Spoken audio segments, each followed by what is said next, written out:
الحمد لله الحمد لله الذي لا إله إلا هو عالم الغيب والشهادة هو الرحمن الرحيم أشهد أن لا إله إلا الله وحده لا شريك له وأشهد أن سيدنا ونبينا محمدا عبده ورسوله اللهم صل وسلم وبارك على سيدنا وحبيبنا محمد وعلى آله وصحبه أجمعين أما بعد فيا أيها الحاضرون أوصيكم وإياي بتقوى الله وطاعته لعلكم تفلحون سبحانك لا علم لنا إلا ما علمتنا إنك أنت العليم الحكيم حسبنا الله ونعم الوكيل نعم المولى ونعم النصير لا حول ولا قوة إلا بالله العلي العظيم وقال الله تعالى في كتابه الكريم وهو أصدق القائلين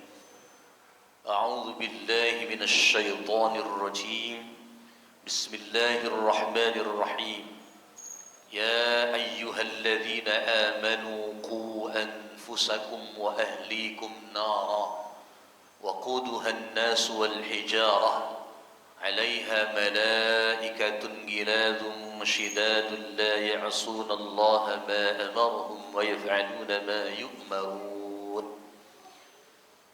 عن أبي هريرة رضي الله عنه قال رسول الله صلى الله عليه وآله وسلم إذا تشهد أحدكم فليستعذ بالله من أربع من عذاب جهنم ومن عذاب القبر ومن فتنة المحيا والممات ومن شر فتنة المسيح الدجال رواه مسلم.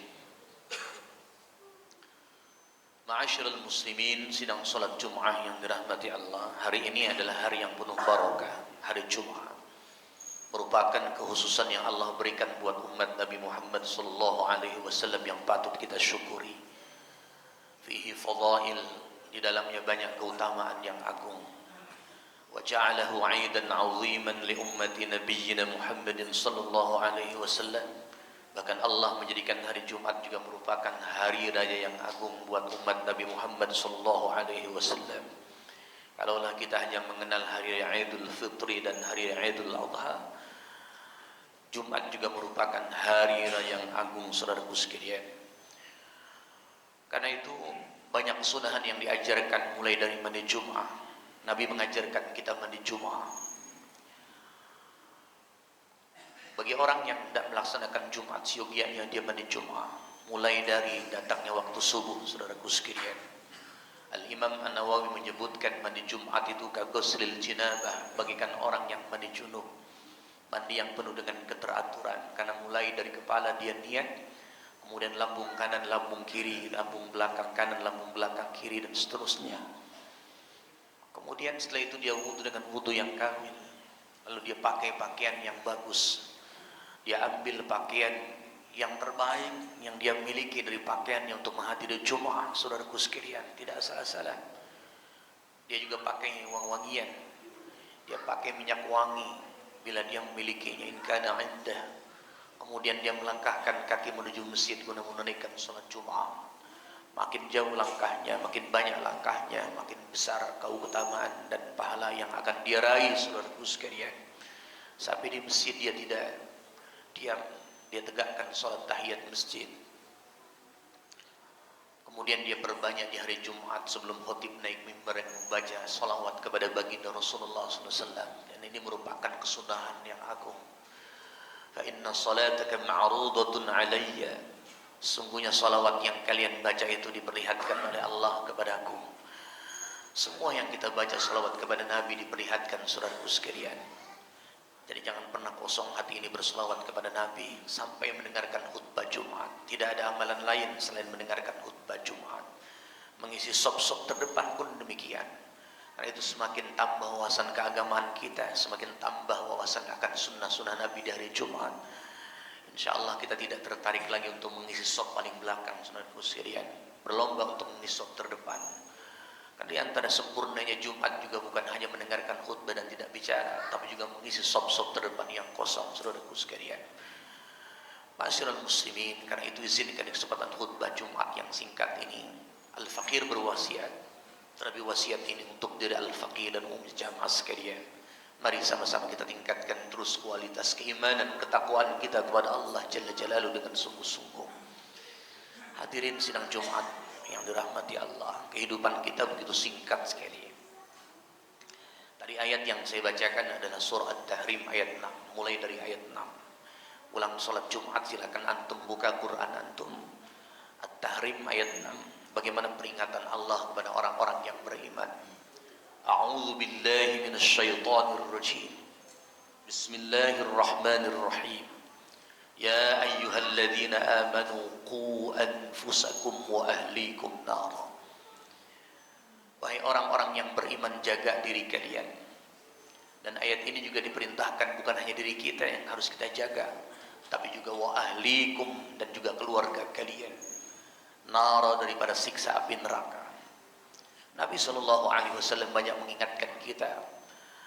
Siogianya kita sebagai umat Nabi Muhammad SAW itu banyak berlindung daripada siksa api neraka, saudaraku sekalian. Dan jangan sekali ada terbetik kesombongan di hati ini untuk menantang Allah, menantang siksanya.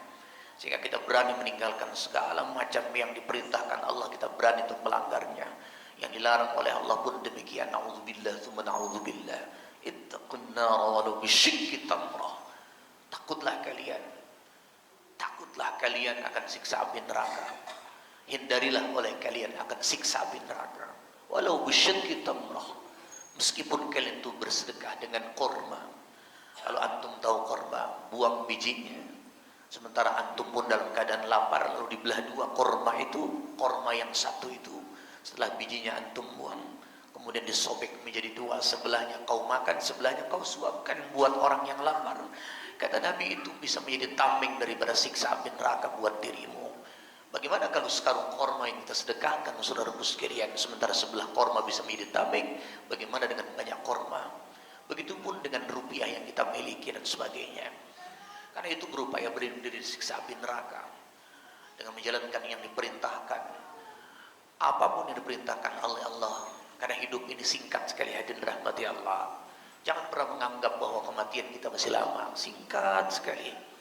Dan jangan pernah menduga bahwa kehidupan kita ini masih lama dalam kehidupan dunia ini, naudzubillah.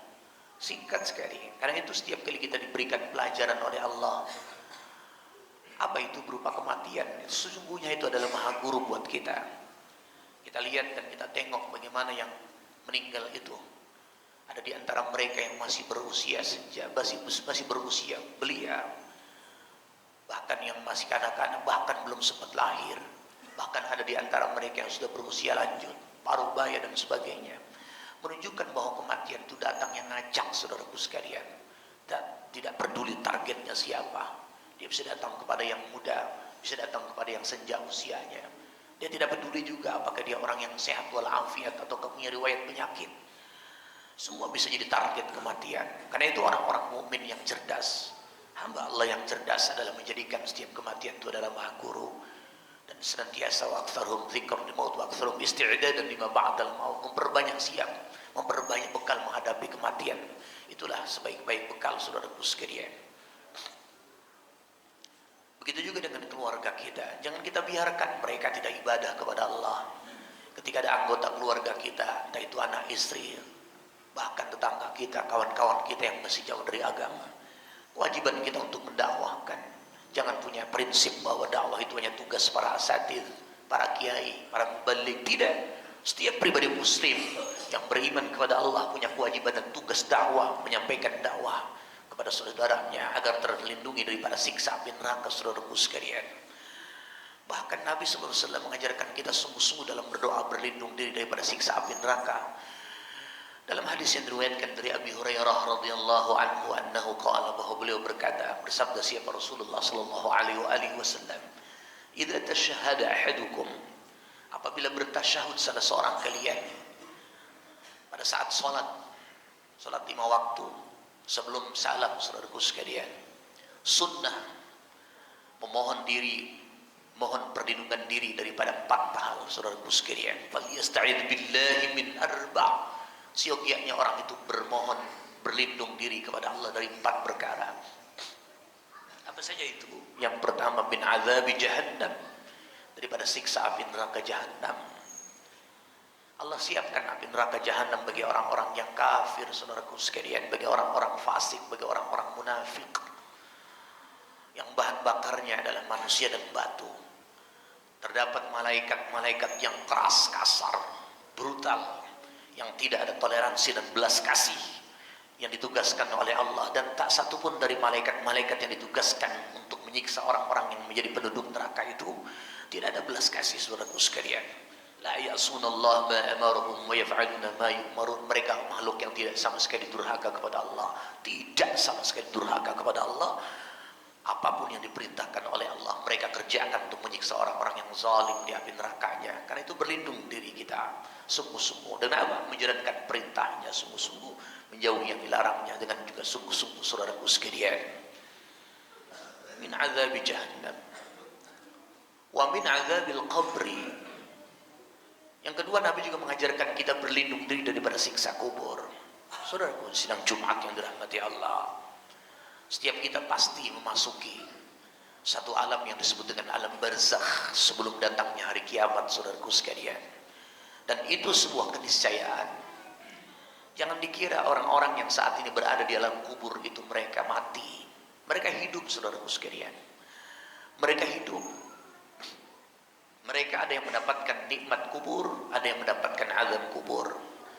Siti Aisyah radhiyallahu anha bertanya kepada baginda Rasulullah, "Ya Rasulullah, apakah ada yang disebut dengan nikmat kubur?" Jawab Nabi, "Na'am, siksa kubur itu ada." Lalu apakah siksa kubur itu ada? Iya, siksa kubur juga ada. Bagaimana kriterianya? Apabila seorang hamba yang soleh meninggal dunia, maka ketika orang soleh yang meninggal dunia diminta segerakan untuk dikubur, saudaraku sekalian. Qaddimuni, qaddimuni. Dia berkata, segerakan saya, segerakan saya. Kenapa? Karena amalan-amalan yang selama hidup di dunia membisikkan dia, menunjukkan dia tempat yang terbaik. Maka kuburnya pun menjadi rahatun lahu, menjadi tempat beristirahat bagi hamba yang soleh itu, saudaraku sekalian. Karena itu dia minta disegerakan. Dan tidak mendengar, la yasma'u sautaha. Semua tidak mendengar suara jenazah itu, ya, termasuk manusia dan jin tidak mendengar, kecuali yasma'u kulluha, semua mendengar kecuali jin dan manusia, as-saqalain. Hadirin rahmati Allah. Begitu dia dimasukkan ke liang lahat, saudaraku sekalian, maka ruh itu pun dimasukkan kembali ke dalam jasad kita. Ketika kita meninggal dunia, kemudian jenazah kita sudah diletakkan di liang lahat, lalu ditinggalkan oleh banyak orang yang mengantarkan jenazah kita, lalu ruh pun dimasukkan oleh Allah. Para ulama akidah Ahlus Sunnah wal Jamaah meyakini bahwa ruh masuk hanya sampai pinggang kita, saudaraku sekalian, tidak sampai utuh seluruhnya. Kemudian didudukkan, lalu datang malaikat Munkar Nakir bertanya hal tentang siapa nabi kita, siapa Tuhan kita siapa, nabi kita siapa, apa kitab suci kita. Dan itu sebuah keniscayaan. Kalau orang yang soleh, saudaraku sekalian, karena terbiasa dengan amaliyahnya, kesolehan amal semasa hidupnya selalu dibina olehnya, maka tidak ada kekhawatiran, saudaraku sekalian. Dia akan tenang menjawab ketika ditanya siapa Tuhanmu, siapa nabimu, apa kitab sucimu. Sukses dia. Maka ketika orang itu sukses di alam kubur, maka dia akan mendapatkan satu tempat yang bagus, itu yang disebut dengan raudhah min riyadil jinan, taman-taman surga yang ada di kubur. Dan amal solehnya menemani dia sampai hari berbangkit, saudaraku sekalian. Tapi yang celaka, yang sangat mengerikan sekali, yang harus selalu kita pikirkan agar kita ini selamat, saudaraku sekalian, sementara ruh dimasukkan separuh badan kita, tidak bisa berbuat banyak kita, hadirin rahmati Allah. Tak seorang pun mendengar ketika orang itu disiksa. Dia tidak sukses ketika ditanya man rabb wa man nabiyyu. Maka dipukullah dia. Yudrabu bimitraqatin min hadid. Dipukul dengan pukulan yang sangat keras dari palu yang terbuat dari besi, saudaraku sekalian. Kemudian wasi'u sayhatan, dia teriak sekeras-kerasnya. Tidak satupun yang mendengar, kecuali binatang, tumbuh-tumbuhan. Semua mendengar, saudaraku sekalian. Bangsa jin dan manusia lah yang tidak mendengar teriakan orang-orang yang menjadi mendapatkan siksa kubur itu. Ini penting saudaraku sekalian, harus kita imani. Karena ketika kita tidak meyakini adanya nikmat dan azab kubur, maka batallah keislaman kita, maka rusaklah keislaman kita. Dengan meyakini adanya nikmat kubur, adanya azab kubur, yakini dengan sungguh-sungguh bahwa kita akan memasukinya dan akan mendapati hisab yang pertama. Maka itu Sayyidina Utsman bin Affan, salah seorang sahabat yang sangat-sangat lembut hatinya. Ketika beliau melintas sebuah kuburan, selalu beliau menangis sehingga bertanya asistennya, gerangan apa yang menyebabkan Anda menangis wahai Amirul Mukminin?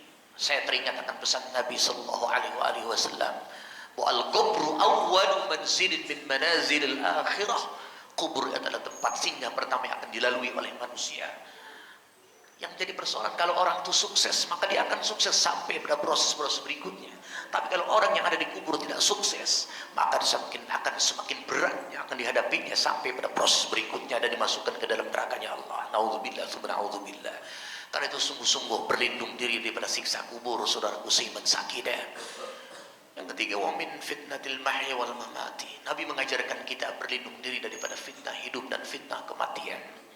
Hadirin, memang seorang mukmin tidak akan pernah dibiarkan mengatakan dengan gampangnya, kami beriman kepada Allah, saya beriman kepada Allah. Melainkan mereka harus mendapatkan ujian dari Allah Jalla Jalaluhu selama hidupnya, selama dia mengaku beriman kepada Allah. Tapi satu sisi, orang beriman yang diuji oleh Allah, Allah pun memberikan solusi buatnya. Apa itu? Dengan ketakwaan yang dibina seorang mukmin, maka setiap langkahnya Allah akan berikan solusi jalan keluar dalam setiap problematika yang dihadapinya, saudaraku sekalian. Jadi sebetulnya solusi orang-orang beriman satu, membina ketakwaan sungguh-sungguh. Maka tidak ada baginya kebuntuan, saudaraku sekalian. Tidak ada putus asa bagi orang-orang yang beriman, yang bertakwa kepada Allah Jalla Jalaluhu. Kemudian yang terakhir, yang dirahmati Allah, seburuk-buruk fitnah yang sangat ditakuti oleh Nabi sallallahu alaihi wasallam, min syarri fitnatil masiihid dajjal. Hampir jarang orang bercerita tentang bagaimana dahsyatnya fitnah al-masih ad-dajjal yang akan diturunkan oleh Allah di akhir zaman, saudaraku sekalian. Saudaraku, jauh sebelum dajjal turun, prajurit-prajurit dajjal Allah turunkan sudah. Bagaimana mereka orang-orang yang melecehkan Nabi kita Muhammad SAW dan keturunannya. Bagaimana juga orang yang melecehkan Al-Quran. Bagaimana orang-orang yang senantiasa mengajak umat untuk benci kepada para ulama. Na'udzubillah, summa na'udzubillah. Maka antum yang pegang selalu handphone di tangan antum dan selalu lihat media sosial itu, saudaraku sekalian, maka gunakanlah dengan bijak. Ketika anda senantiasa duduk dengan para ulama, maka carilah channel yang bisa menambah kualitas keimanan ketakwaan kita kepada Allah. Karena itu solusinya duduk dengan para ulama di majelis para ulama yang soleh, yang tegas, yang jelas akidahnya Ahlus Sunnah wal Jamaah, saudaraku sekalian. Ketika seorang jelas akidah Ahlus Sunnah wal Jamaahnya, tauhidnya jelas, itu yang akan membimbing kita untuk meraih keselamatan dunia dan akhirat kita, saudaraku sekalian. Mereka lah para pewaris Nabi sallallahu alaihi wasallam. Maka ketika ada orang, saudaraku sekalian, melecehkan sesama kaum muslimin, melecehkan nabinya, melecehkan Qur'annya, melecehkan Islam, maka mereka adalah jelas-jelas orang-orang yang berseberangan dengan apa yang dibawa dan dituntunkan oleh Nabi kita Muhammad sallallahu alaihi wasallam. Karena itu pergunakan media sebagai media dakwah kita untuk menambah wawasan keagamaan kita di samping kita duduk di majelis ta'lim. Hadirin, maka resepnya satu, ingin selamat daripada fitnah yang sangat-sangat seburuk-buruk fitnah, merapatlah kepada para ulama. Kalau boleh dibilang saat ini adalah semakin dekat tanda akhir zaman itu dan sudah terasa, saudaraku sekalian. Di mana tandanya? Banyak sekali, saudaraku sekalian. Semakin cepat waktu saat ini. Bukankah masa itu sudah datang? Gambarannya 1 tahun laksana sebulan sudah kita rasakan. Sebulan seperti seminggu, seminggu seperti 1 hari, 1 hari seperti sekejap. Apakah itu sudah datang? Ya, itu sudah datang, saudaraku sekalian. Allahu Akbar. Karena itu tidak ada resep terbaik buat setiap kita meningkatkan kualitas iman dan takwa kepada Allah sungguh-sungguh. Dan untuk bisa benar keimanan ketakwaan kita, duduklah di majelis ilmu dengan para ulama yang saleh, yang jelas akidahnya, akidah ahlus sunnah wal jamaah. Barakallahu li wa lakum fil Qur'anil Karim wa nafa'ani wa iyyakum bima fihi minal ayati wal dzikril hakim wa taqabbal minni wa minkum tilawatahu innahu huwal ghafurur rahim.